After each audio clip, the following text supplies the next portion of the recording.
don't feel like decorating. I don't feel like doing this. Well, do you feel like being alive? Do you feel like enjoying who is around you? Mm-hmm. You know, doing something a little bit more special, staying up, watching movies together, whatever it might be. That's when I'm like, God, thank you. Yeah. And so, again, it wasn't a decoration. The decorations, as they say, like the cherry on top. Yeah. But the foundation, the root of it all, yeah, was what was in it.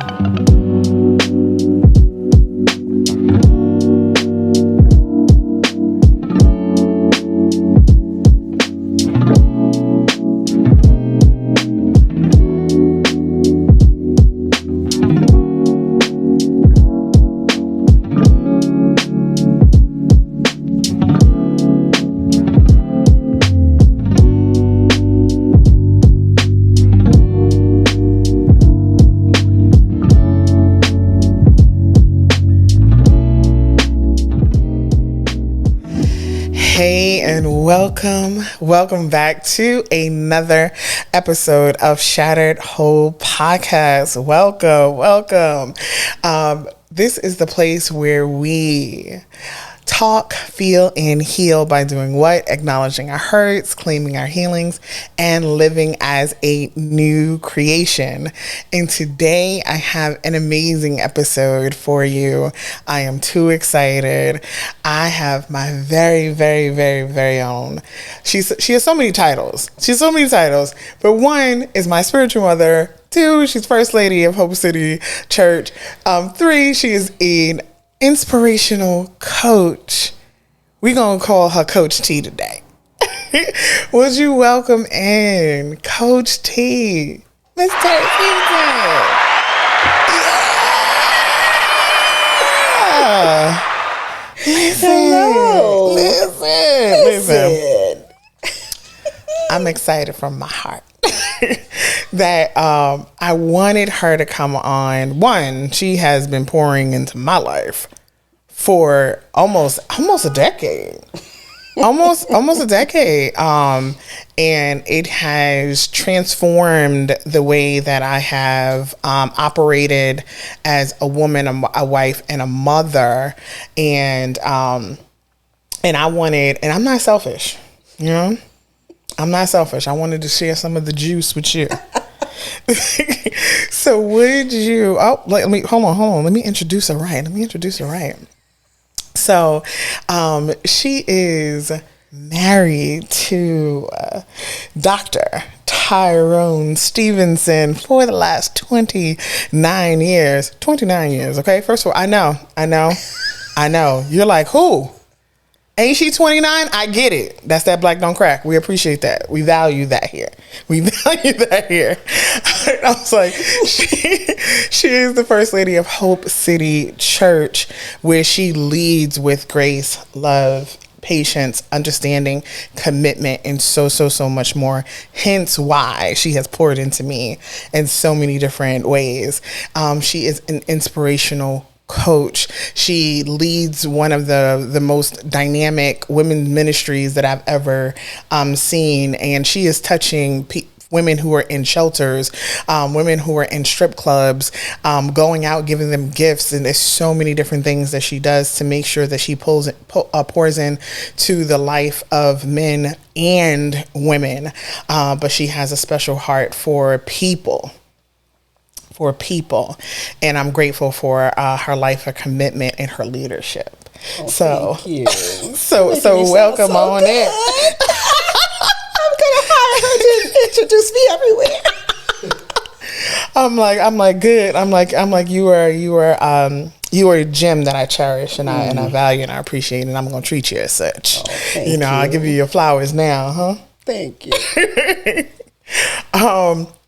But I was like, I know I gave them the script of things, but I would love for you to tell them kind of like what moves you, like what's Coach T, what's Terry's story? That's a good one. What moves me? I think what's moved me is just life, and how I first have my perspective towards life. Because we all have life, and What moves me is the fact that I just want to see people enjoy life. I want to see people embrace life for their own, in their own way, with their own issues, with their own problems. And it's not that we all don't have problems. Correct. Lord knows I got some, but that's another story. But anyway, but it's always about how I perceive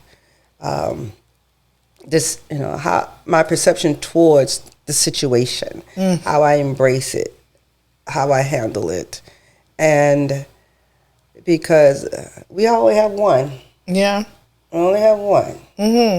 And I just want to be able to live it to the fullest, because even God said that he came that we might have life and have it more abundantly. Right. And if I serve a God who says I'm supposed to have abundant life, I want my abundant life. Yeah. And however way I can do that and help other people enjoy it too, even in the midst of so much that's going on. As you said, being a First Lady of Hope City Church, many people have come and gone, and a lot of things that has happened.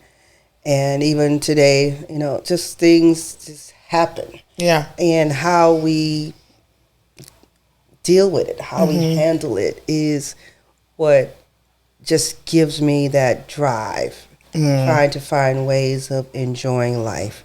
Yeah. And, a lot of people's like, oh, I'm not in the Christmas mood. I'm like, well, how do you get in the Christmas mood? I mean, who puts you in the Christmas mood? You have to get yourself in a Christmas mood. And any kind of holiday you're going through. And it's all about how you do that. How you do that.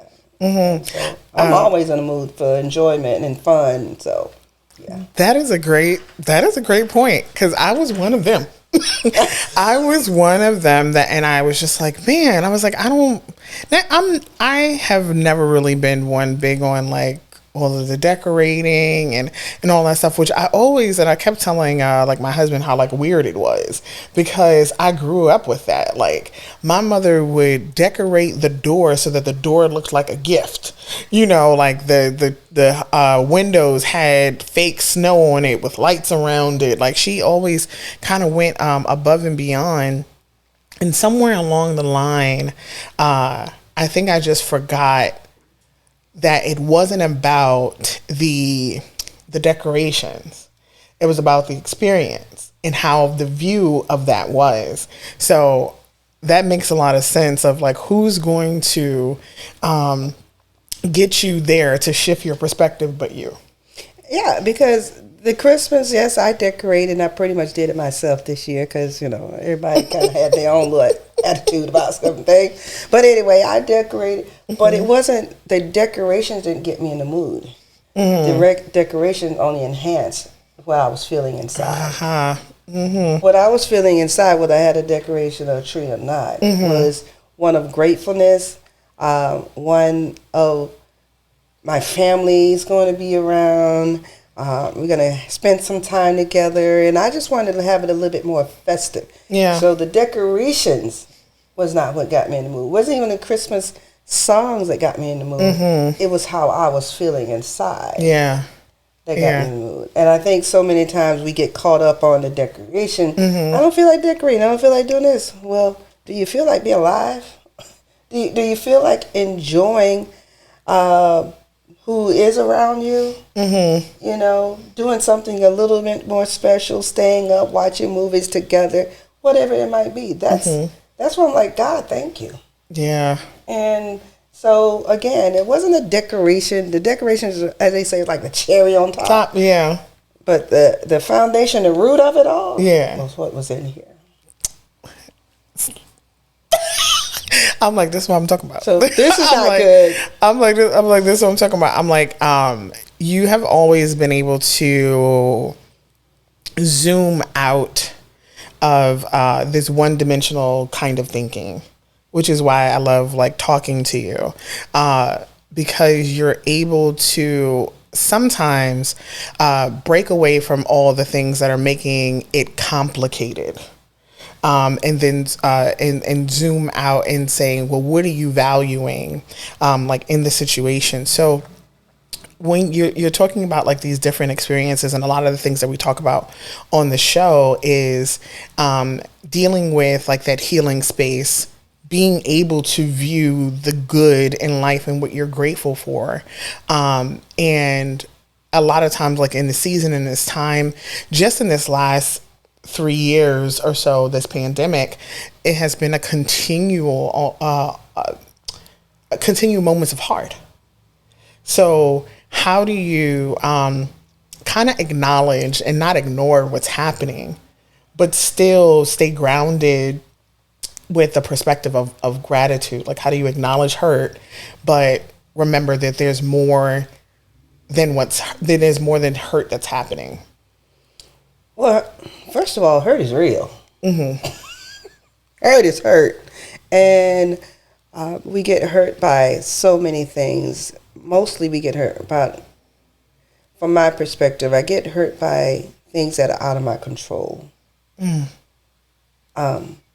A loss, a death, a hurt just by what people say. Because people are mean. They can be very cruel. And I don't mean people you don't know. Not people you do know. Yeah. People who are close to you. People who, your family members. Everybody can be very mean and hurtful. And that's when I realized a lot of my hurt was coming from an outside source. Yeah. So I had to learn how to block that outside source in a way. And it's hard to block people, especially when you see them every day. Yeah. Or most often. Yeah. Because it could be a family member, it could be a friend. And a lot of times things, like I say, are external that cause a lot of hurt. Right. And so I've learned how to still keep myself in a place to where I can continue to grow. Right. That I can continue to live, that I can still enjoy life, because that's your problem. It is. You know, when people say stuff, I've learned to say, that's not my problem, because I used to carry it. Right. It was my problem, as my burden. Right. But I'm like, you need to go get help. You know, you Why got to do you go. feel that way? Because what I began to realize is hurt people hurt people. For sure. So since you're so hurt, and then I started being hurt, one of those hurt people. Because I'm like, I ain't gonna be the only one hurt. Right. You've been trying to make me hurt. Then let's all be hurt. All hurt together. But then and then God dealt with my heart, and I was like, okay, I can't continue to be one of those people that hurt people. And so when I get that, I started understanding that I still have to build on me. I still have to build my self-esteem. I have to do things that make me happy, make me joyful, and not be one of those hurtful people. Yeah. But it's external. Most hurt is external. That because you of something somebody said or did. Right. That you have given permission to come in and, as you said at one point, carry. Yeah. So I'm giving people permission like that anymore. Yeah. You no longer have permission. No. And that is that anymore. That's that reflection period, right? It's that time where you recognize how important it is to know what belongs to you, know what's true about you, and that requires you to know who you are, right? So, like, how did you go through the process of getting to know Terry? Well, it was a long process, to be honest. And one thing for sure, especially being an inspirational coach, I've learned a lot about who I am. People used to call me weak. You let people run over you. Why you didn't say something back to them. And I'm like, that's not who I am. So I had to stop making people define who I was and tell me how I'm supposed to act towards things. And I'm like, okay, that might be the way you do it, but that's not the way I do it. And I found out one of the things I take my ladies through with Inspirational Coach is find that, there's this test that we do. So where you find out who you are, how you made it. And everybody always say it's always about how God made you, and most time people don't know how God made them. Right. So Right. I do this test, and I found out one of my strongest gifts was connectedness. And connectedness is one of those. It's one of those rare kind of strengths that we have, because at some point it's hard to define connectedness with people who are connected. It's that not women, just people who are connectedness. They have this gift or the strength of taking what has happened and what has happened here and what has happened here, and merging and finding out why a lot of things happen and how to build on those things. Yeah. And a lot of people see that as, oh, I don't even see how you could see it that way. It was because you're not built that way. So the thing is, we always have to take how one person is built with the way another person is built, bring it together, and you got a stronger foundation. And I think that it is super important to know how you're created, because I think the simplicity of the idea of that yields a much, much bigger result, because it eliminates a lot of the permissions that we give ourselves. Because if I know how I'm created, then your interpretation of my life doesn't dictate it. Therefore, me not giving you permission to tell me that I'm considered, as they used to say about you, that, oh, you were weak because you didn't handle a situation the way that they felt like you should. But you're like, I'm not built like that. That's not the way that I handle things, because I know who I am and I know how I am. And I love that, because if you know who you are and have accepted who you are, when did you accept who you are, and how do you, after the people that you coach take this test, do they have a hard time accepting? To be honest, they have. It's almost like a light has come on. It's not really that it's hard for them to accept. It's almost like a release, like a relief. I'm releasing what people think about me, and I'm accepting how I really am. And it kind of explains to me as to, oh, and that's what some of the ladies will say. They was like, that's why I act like that. That's why I do that. And I'm like, yeah. And they like, I thought because I wasn't, that's what somebody else has said. But it's almost like, wow, I'm so glad that I know why I respond the way I do. Right.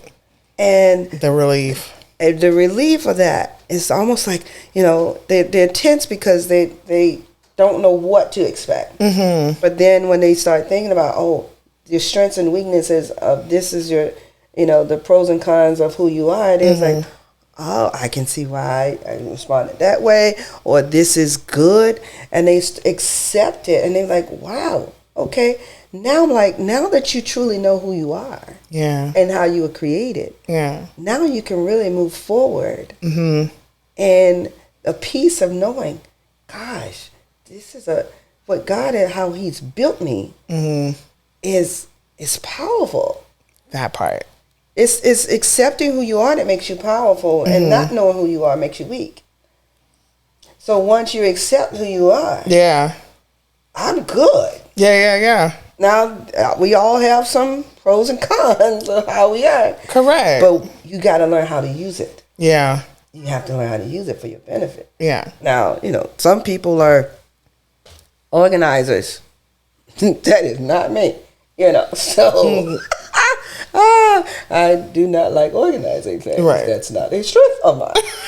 But what I have found out is that I'm okay because it used to frustrate me. It's like, how can I keep things organized? I'm like, it's not a strength of mine. Right. It's okay. Right. Stop trying to be what you're not built for. Stop trying to be what I'm not. Yeah. And I will try to improve on things. Yeah. But once I know who I am, that's why I'm like, wow, I can go now. Yeah. I can go. Yeah. And it's a gift. That part. It's a gift. It is. There's a freedom and a gift and an acceptance. Mm-hmm. And an understanding of who you are. I think we spend a lot of time in frustration and a lot of time in hurt because there is a struggle of trying to become other people's dictation of us. Mm-hmm. And then we're wondering why it's not sticking or it's not coming to me. And then we start to label ourselves with these negative labels that tell us that we're not good enough, that we're not this. And the truth of the matter is we have not been operating in our identity. True.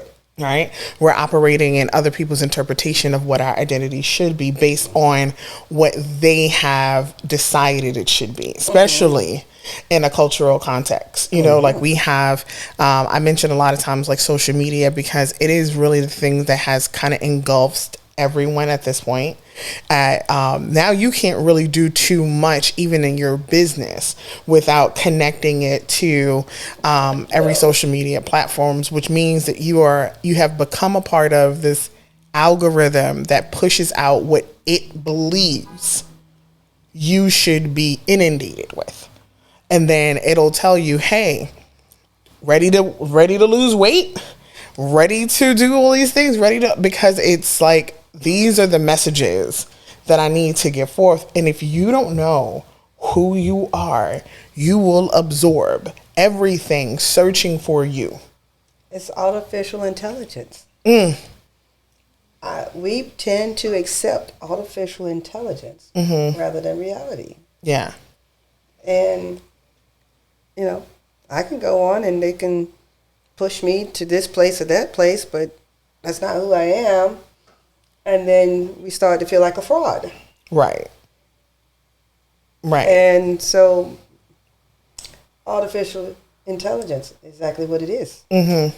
It's artificial. It's artificial. It's artificial. It's artificial. Let's just be real. Right. About who we are. And like you said, although we have to use these platforms, it automatically makes people question what is real and what is not. Right. And so the only people who know it's real are those who know you, those who see you do, and don't do what you do and don't do. And so they say, oh, okay, that really is the case. Right. That's who they are. And that's why I just miss the fact, I miss the fact that we don't have enough connection, this in-person, connection with each other. And we need that so much more than we do Twitter or Instagram or Facebook. Right. We can reach more people. Yeah. But it's not a bad thing. Correct. It's not a bad thing. Like not knocking it. Like two things can be true at the same time. Most definitely. Like two things like we're obviously using the platform in order to make this connection to people all over the over the world right now, and it is valuable and powerful and important. But there is something about making sure that you're connecting with people in real life, because there is something that you just can't get digitally that you can get with people. And going into being connected, knowing who you are, this season I've been talking to leaders really about like underneath the titles and getting down to the person and how it affects their leadership.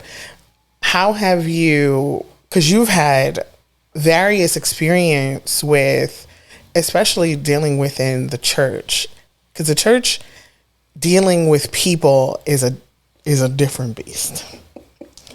Because it's not like at a corporation where if people are not operating in the best way that it's time to leave the company.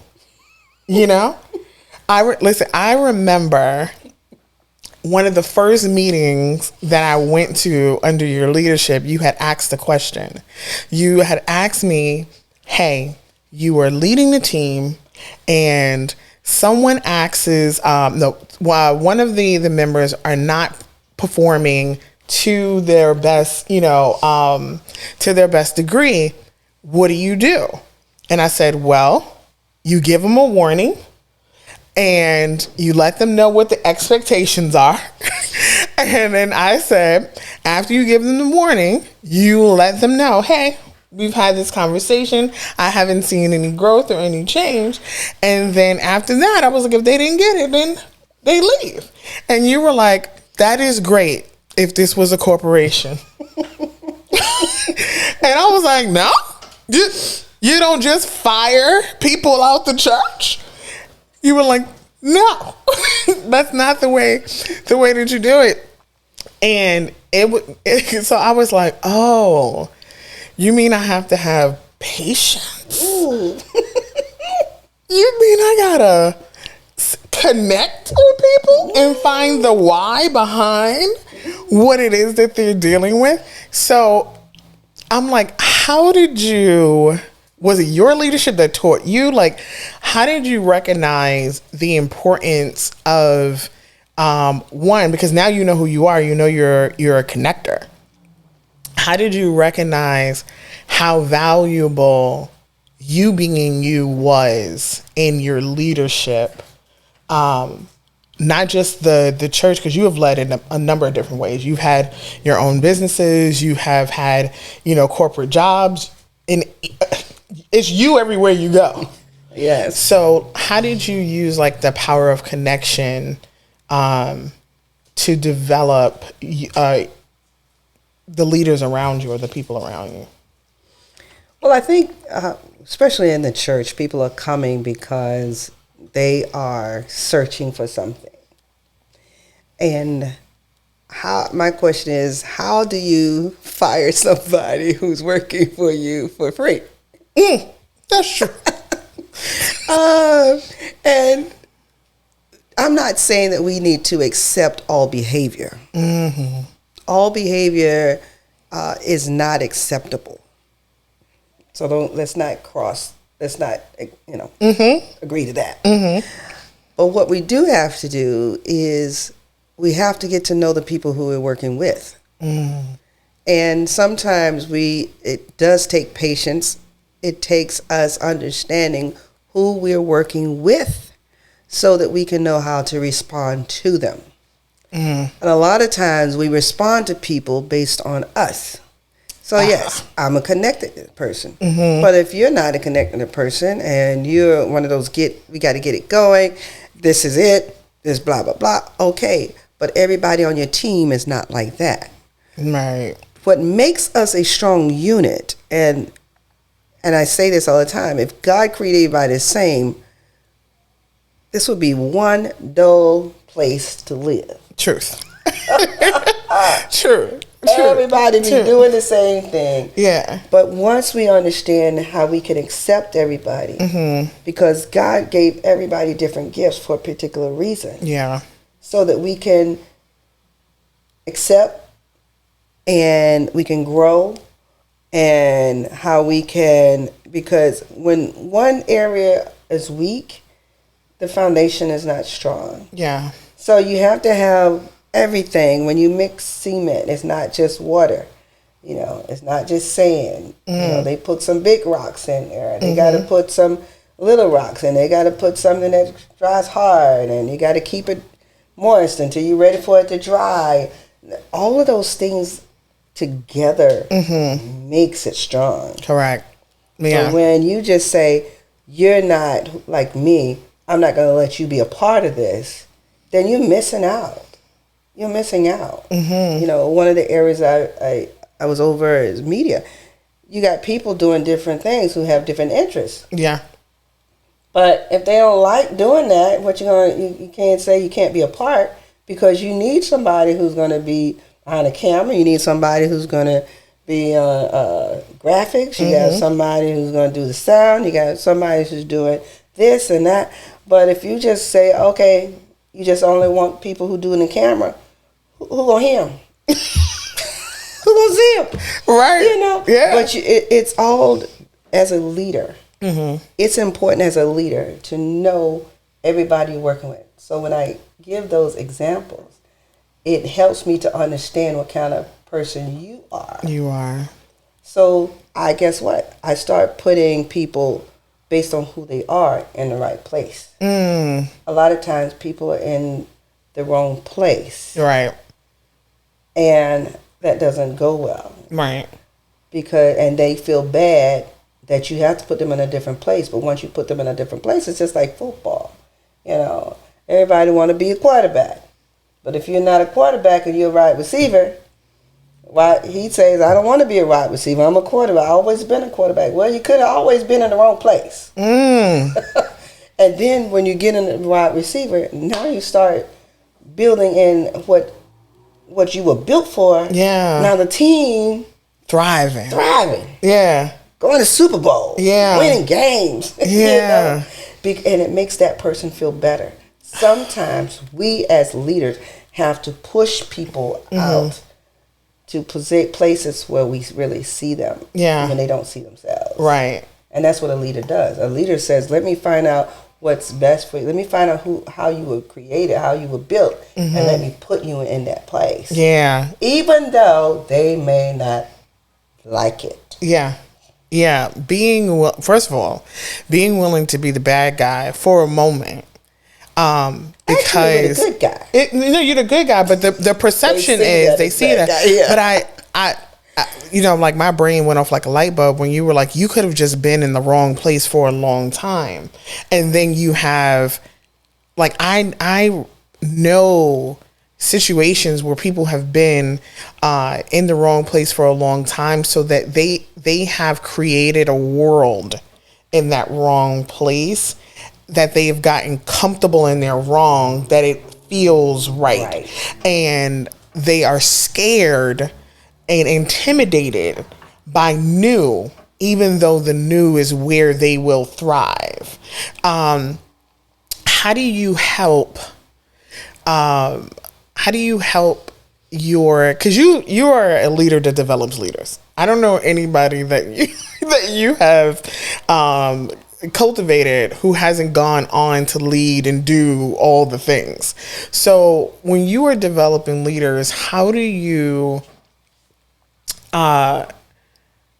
get that leader to be courageous in the new?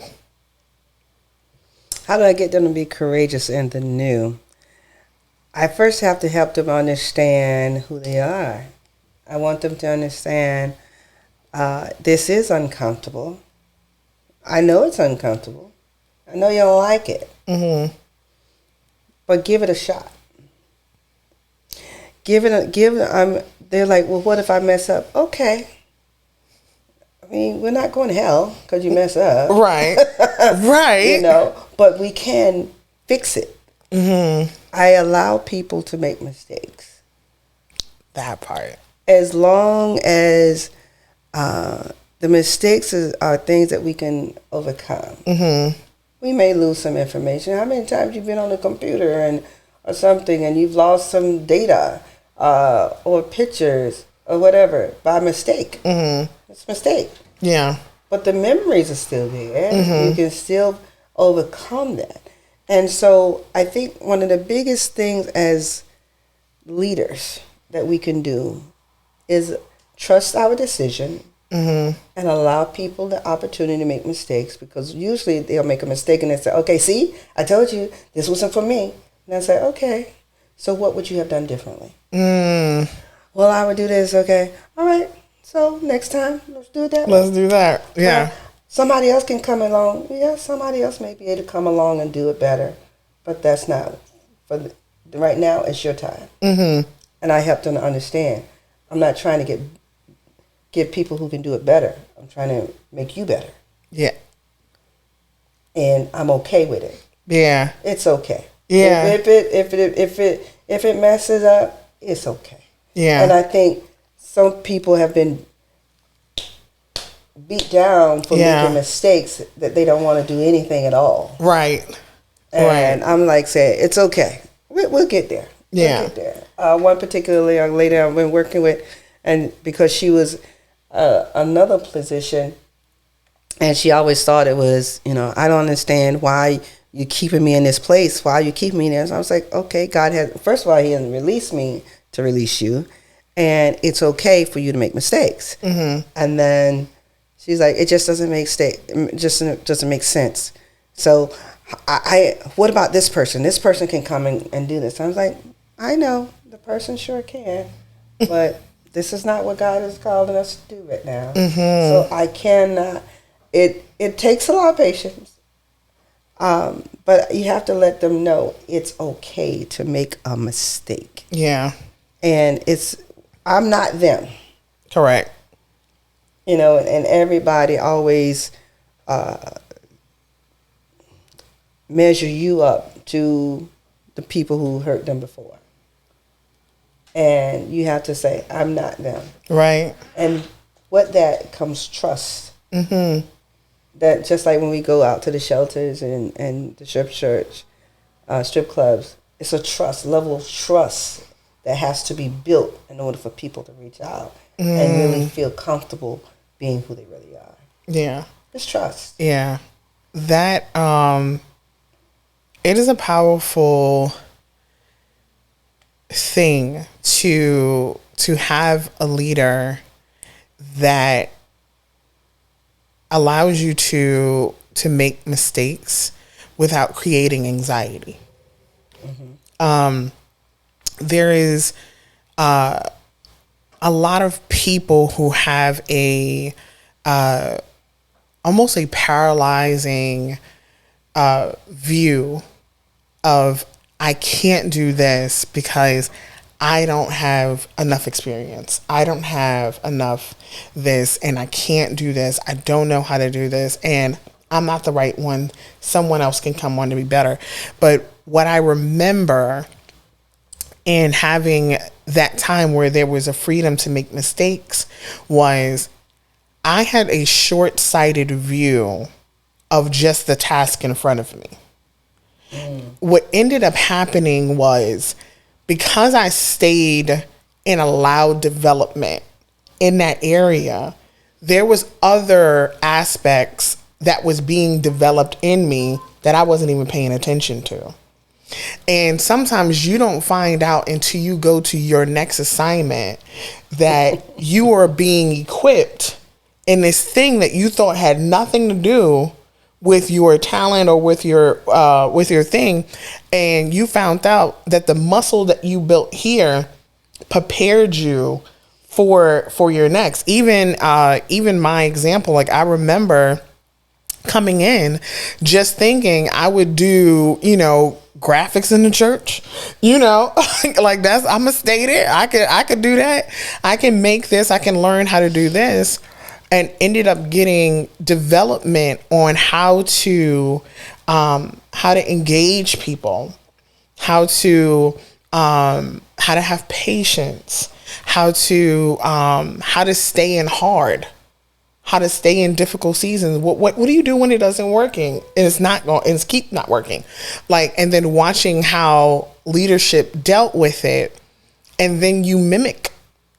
So now, as I am in, teaching leaders now all over the world on how to develop, my core came from being in spaces where I got muscles developed, where maybe the task changed, but the development was useful somewhere else. So sometimes you kind of you miss your blessing only being so short-sighted and not trusting the God in your leader. So I'm thankful that I trust the God in my leader. To do that, because at times I was like, I don't know what to do. This is not working. And you're just like, well, let's try it again and let's see. And I'm just like, she'll see. But what it gave me in return was an ability to have, man, I got patience for people like I never thought I would.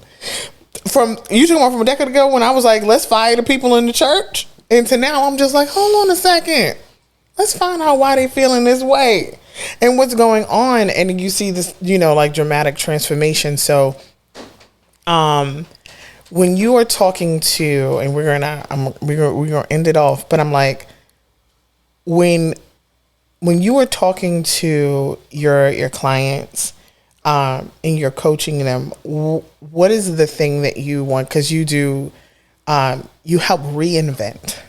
Yes. You help reinvent. Like, so we started with just like the who of you are, knowing who you are, what you give permission to, what you don't give permission to, staying in the process, being willing to make mistakes. And now you go through all of that process, you have definitely reinvented, yourself. Like, what do you leave your clients with as they go and do this life now in this newness? As I help women, as you say, reinvent themselves, and I help them to understand reinvent. It's rediscovering what's already there. I don't help them do anything but rediscover what's already there. I help them to rediscover what they have suppressed for so long, by way of family, by way of mistakes, by way of loss. So many things in our life cause us to suppress the gifts that we really have, to where we forget that they're really there, and we're living for other people. Yeah. So what I do is I help them to dig down, remove some of those things that just kept them from believing that who they are and what's in them is actually there. And so we go through all these exercises weekly to help them, wow, that was still there. Wow, I said that? Wow. I helped him to turn on the light so they can see what's been in the dark for so long. Wow. Yeah. And when they do, that's what helps them. It's almost like after the session, I don't just drop them, but it's after the sessions are all over and they say, I can really I see something else in me now that I can really get going. And I do follow up with them because, I don't just, 8 weeks and then we're done. But I want to see, not just for me, but I want them to see where they've come, how far they've come, what they've done. And so many of them, writing their books, and some of them are starting their own business out of hurt. They didn't see what was in them because of the hurt. So I had to help them rediscover what is really still in there. And their business come out of their hurt, and now they're flourishing. And this is what it's all about. This is why it's not invent. Inventing something means that you're bringing everything together and creating something new. I'm just helping them rediscover what's already been there, what they have allowed everything in their life, their husbands, their kids, their family, their jobs, and everything, suppress that. So we're digging out it. And once you discover it, it's like, they are just like, wow. And I'm ready, and they're ready to go. And so that's what it's all about. It's there. We all have to understand it's there. It's there already. It's already there. Some of us just not using it. Right. Or we forget that we have it. Yeah. Wake me up, right? I pray that this episode helps someone discover what is already there, what's already possible. Because I think sometimes it's too exhausting to go out and try to find this ambiguous, like this thing that we don't. It's already in there. It's already in there. We just need to discover it and unsuppress it. So listen, thank you for coming on. I am on shattered hold. I feel special. Oh my God.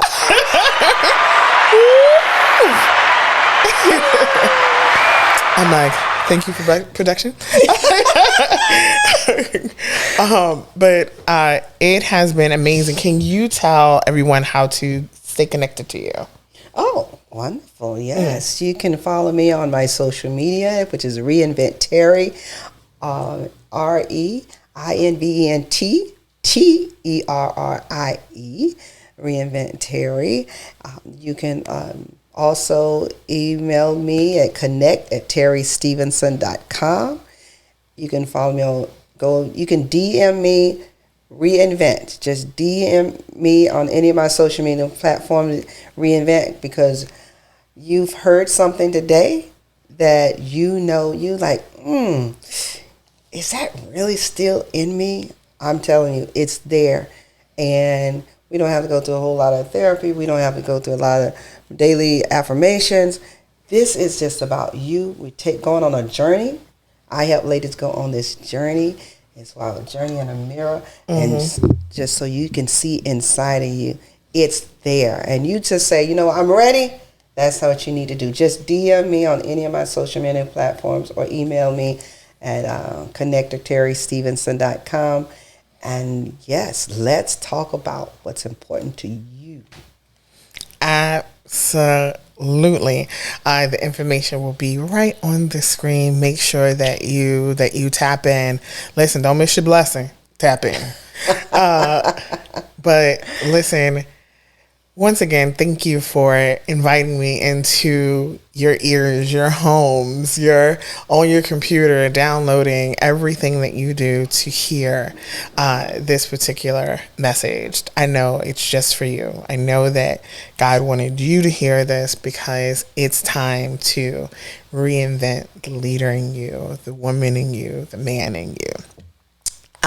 And thank you for letting me be just a seed, for letting us be just a seed to be a part of that. So remember, I see you. I am listening. I love you. God bless.